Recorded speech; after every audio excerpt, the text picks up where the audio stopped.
What's up, everyone? Welcome back to another review, and this time we're taking a look at the Iron Claw. The Iron Claw tells the story of the meteoric rise and tragic and eventual downfall of the Von Erich wrestling family from the mid 80s all the way into the early 90s. The film is directed by Sean Durkin, starring an all-star cast that includes Zac Efron and Jeremy Allen White. So with all that being said, let's talk about this movie. Overall, I think The Iron Claw is one of the better wrestling biopic movies to come out in the last couple of years.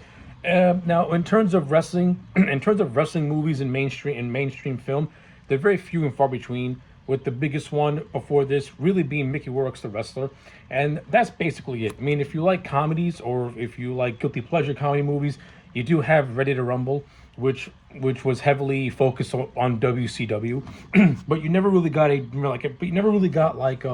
movies based on professional wrestlers. I mean, again, you've had they're very few and far between, and there's basically a handful. But the Iron Claw proves that there are a lot of wrestling families and just a lot of wrestlers that, yeah, it's time to make movies about their lives, about their careers, and see it play out in dramatic fashion.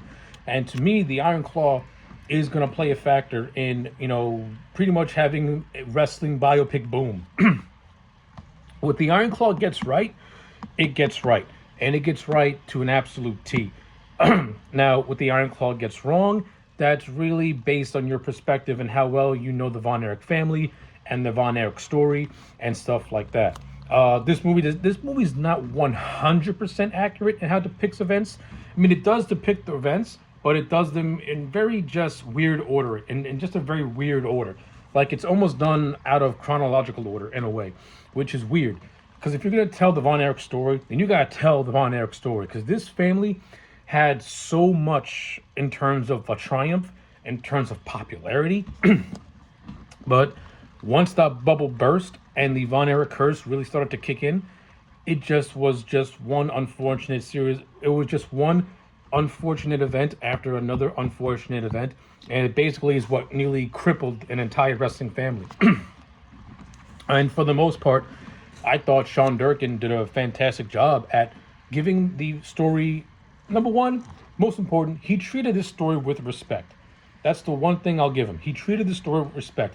He didn't try to downplay anything. He didn't try to over fantasize everything. He played it with respect. He made a gritty, he made a very dark movie in a lot of ways, and he also made a movie that at its central core is about brotherhood and about the love that these brothers had for each other in and outside the ring. And that to me is the core aspect of the Von Erich family, is that the brothers always had a very close-knit relationship with each other. And that's something that Sean Durkin hit on the head perfectly. Got no complaints with that whatsoever. So with all that out of the way, let's talk about, the cast and the performances. You have Zac Efron, who plays Kevin Von Erich, who is the second eldest son of Fritz Von Erich. Yes, the movie does cover Jack Jr., who was the firstborn son, who unfortunately died by execution at the age of 6. Very tragic. That was the first real tragedy that Fritz and his wife suffered. But you have Zac Efron, who plays Kevin Von Erich, and I thought Zac Efron performance-wise was very, very good as Kevin Von Erich. But when you actually watch when you actually look at Zac Efron and how he got himself into ring and in shape for this movie, Zac Efron looks more like a Kerry Von Erich, and Jeremy Allen White looks more like a Kerry Von Erich. I think Sean Durkin, he didn't do a miscast, but I think but when you actually watch the movie, you're like, you know what, Zac Efron fits more Kerry because he has that superstar, he has the good looks, he has the physique. Not to say Jeremy Allen White didn't get himself in ring shape, but if you know the real Kevin Von Erich's physique is much more similar to Jeremy Allen White's physique. And if you ever see the real life Kerry Von Erich, the man is built like a brick house. His physique, you can say, is much more similar to Zac Efron.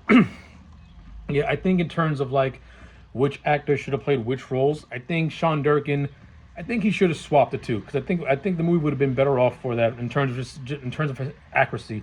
And I think Zac Efron could have made a better Kerry Von Erich, and Alan White would have made a better Kevin Von Erich. But in terms of what we got, I thought Zac Efron really held this movie together. He gave Kevin Von Erich everything that you wanted. He gave him a sense of honor. You got that sense of love that he has for his brothers. You get that sense of intimidation that he has for his father Fritz. And the way Kevin and the way Zac Efron's able to play the joy of being with his brothers, and the sadness of his brothers just dying one by one. Like, you feel the weight of the world on his shoulders, and Zac Efron did a fantastic job in terms of how Zac Efron handled a lot of the wrestling scenes. Got to give the man credit. Like, he trained his ass off, and a lot of credit has to go to Chavo Guerrero, who was the wrestling consultant. Chavo Guerrero, of course, we all know from the Guerrero wrestling family, the nephew of Eddie Guerrero, Latino Heat. Chavo Guerrero also makes a cameo in this movie, playing the original Sheik, who was actually the uncle of Sabu. So, like, you can clearly tell that the guys, that the actors, they took it seriously, and you can and it shows on screen just how seriously they took it.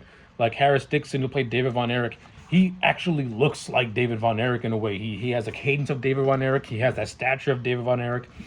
Zac Efron, to his credit, even though I think he would have been a better Kerry Von Erich, he really sold it. He really sold his performance as Kevin. Like, he did a really good job. Same thing with Jeremy Allen White. In terms of Jeremy Allen White, he kind of comes in the movie like at the half-hour mark. But when he's on screen, like, he sells every scene that he's in, and he's really, really good. Now, again, if you actually know the real Kerry Von Erich, the movie wants to make you believe that Kerry Von Erich was like this, skinny little pipsqueak, when in actuality, Kerry Von Erich was massive. Like, the movie kind of like is kind of playing with it's kind of doing a little revisionist history.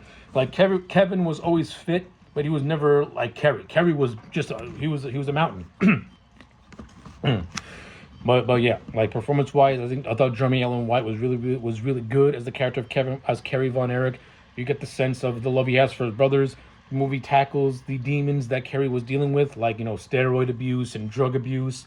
It covered the motorcycle accident that amputated his foot. This is actually going to be a negative. So one of my biggest gripes with this movie is just how it just handles a lot of the historical events that took place in the Von Erich family. But before I get started, let me just get the elephant out of the room. I understand why Sean Durkin did not include Chris Von Erich, who was the younger Von Erich brother. But at the same time, if you're telling the Von Erich story, then you have to tell the Von Erich story. And Chris Von Erich, he's not just some afterthought in the Von Erich family. Like, Chris Von Erich was a part of the family. He was the youngest one. He was the last child of Fritz and Doris. His story and the trials and tribulations that he went through with being the youngest Von Erich, being much more frail compared to his brothers, having asthma, having brittle bones, in which he suffered a bad injury, which ultimately led to him taking his own life. Like, to me, it's very disrespectful that his story was taken out of this movie, and more or less the character of Mike Von Erich was an amalgamation of Chris and Mike, which I was not a fan of. Like, again, if you're going to tell the Von Erich story, you have to tell the Von Erich story. They deserve that. So that's a big gripe. That's just one strike just by itself, is the exclusion of Chris Von Erich. I understand if this movie would have been much more darker. But again, the Von Erich story is dark. So if you're going to tell the Von Erich story, then you got to dig deep. Yeah, because the story is not for the faint of heart. No, you have Jack Jr., who was killed, who died from an accidental execution. You have David Von Erich, who was on tour in Japan, and before he even had his first match, he died from a ruptured intestine. You have Mike Von Erich, who never really wanted to be a wrestler. He just wanted to be a cameraman and a musician. I like the actor who plays Mike Von Erich, by the way. I thought he played the role really, really well. And and you can clearly tell that while Mike liked wrestling, he just liked hanging out with his brothers and being with his brothers. He didn't really want to be in the wrestling business per se as a performer. But after the death of David, he was kind of forced into it. Just like in real life, he was kind of forced into that spot by his father, Fritz. By the way, Fritz, played by Hoyt McHaley, spot on. Like, Hoyt McHaley really did his research on Fritz Von Erich. He got him down from the voice, from the posture, from his personality and attitude. Spot on. Now, I know in real life, Kevin Von Erich was not too welcoming to how his father was portrayed on screen. I get it. It's your dad. You love your dad. You want to see him played the way you remembered him. But by all accounts, Fritz was a hard ass, and one could say that he kind of that he was very, very hard on his kids, to the point where he would force them to do some things that they didn't really want to do. In the case of Mike, now unfortunately, Mike suffered an injury while touring in Israel in the film. So the movie portrays Mike's injury as being done during like a sparring session. That's not what happened. What happened was Mike went on tour in Israel. He dislocated his shoulder, and then during the surgery, he suffered from toxic shock syndrome, which ultimately left him partially brain damaged. And it's actually all this this is what led to his suicide, to Mike tragically taking his own life. Like Mike and Chris, those are the two younger Von Erich brothers. Their story are the most tragic. Like Mike never wanted to be a professional, didn't really want to be a professional wrestler. He wouldn't mind being in the wrestling business, but he wanted to have like a simple cameraman job. And the movie does, make a reference to that, where he's talking about how the WCCW show is being presented from its camera angles and camera work, and Fritz just threw it under the rug. And then Mike was talking about his aspirations to want to be a musician, which Fritz was kind of just cold to as well. Like in that one scene, you can see where Mike's mind was. It wasn't him being in the ring; it was just doing other things.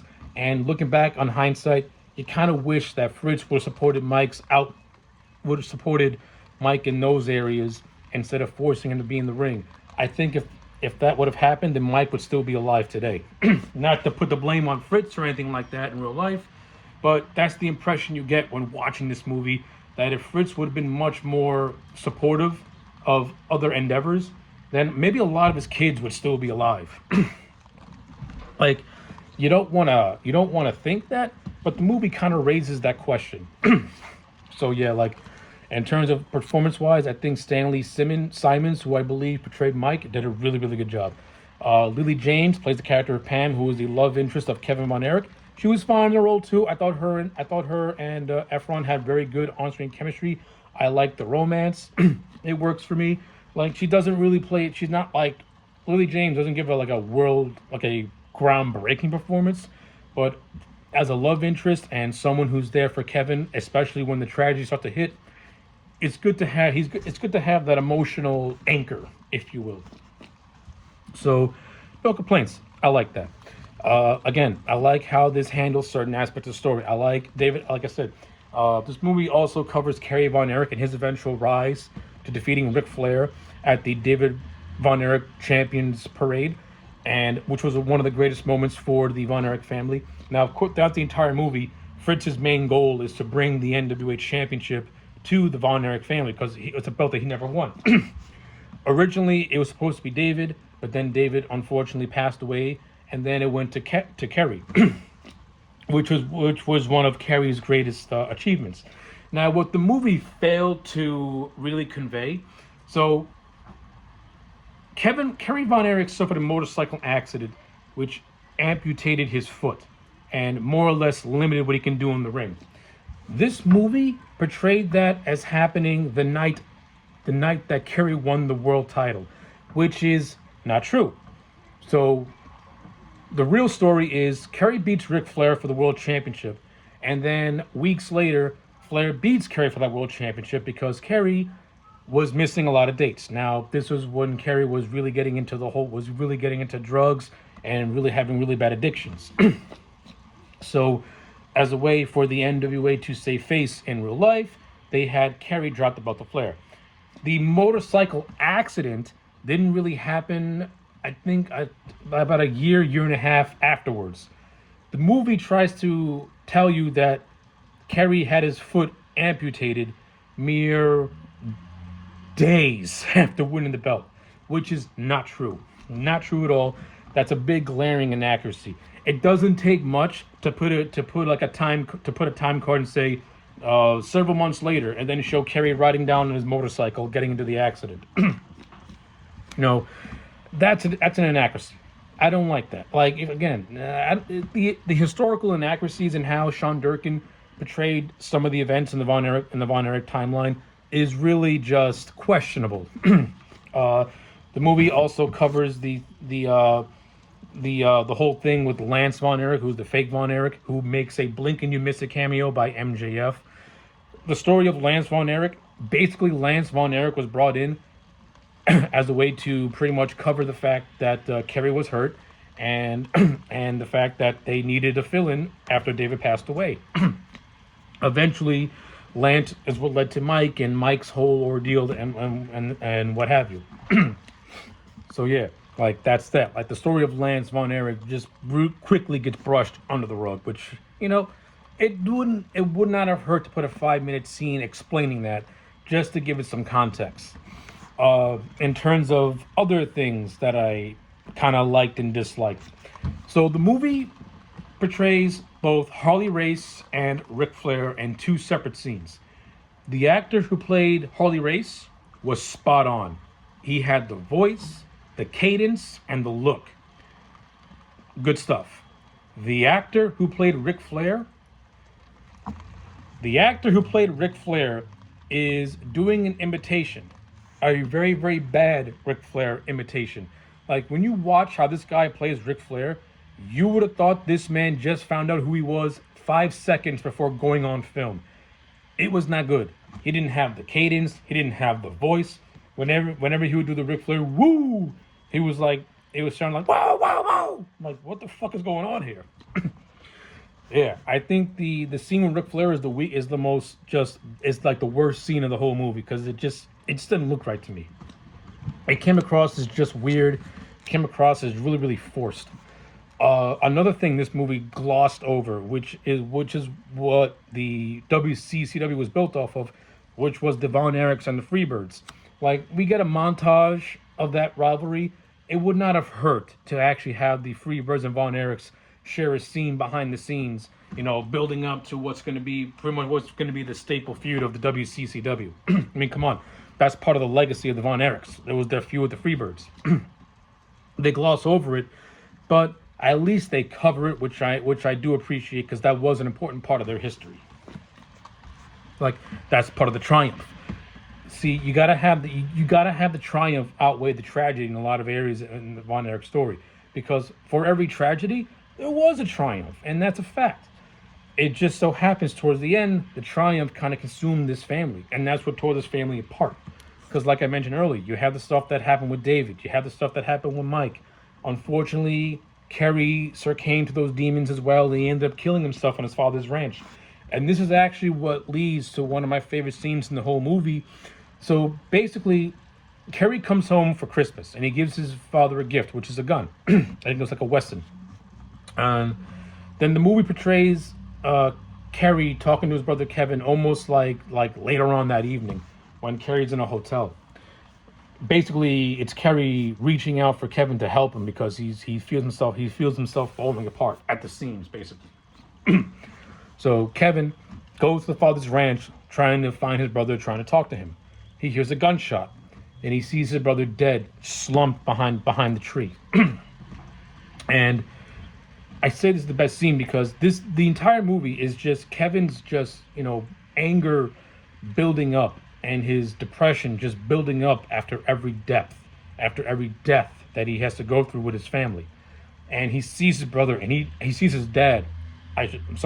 He sees his dad, he lunges at him and nearly chokes the life out of him.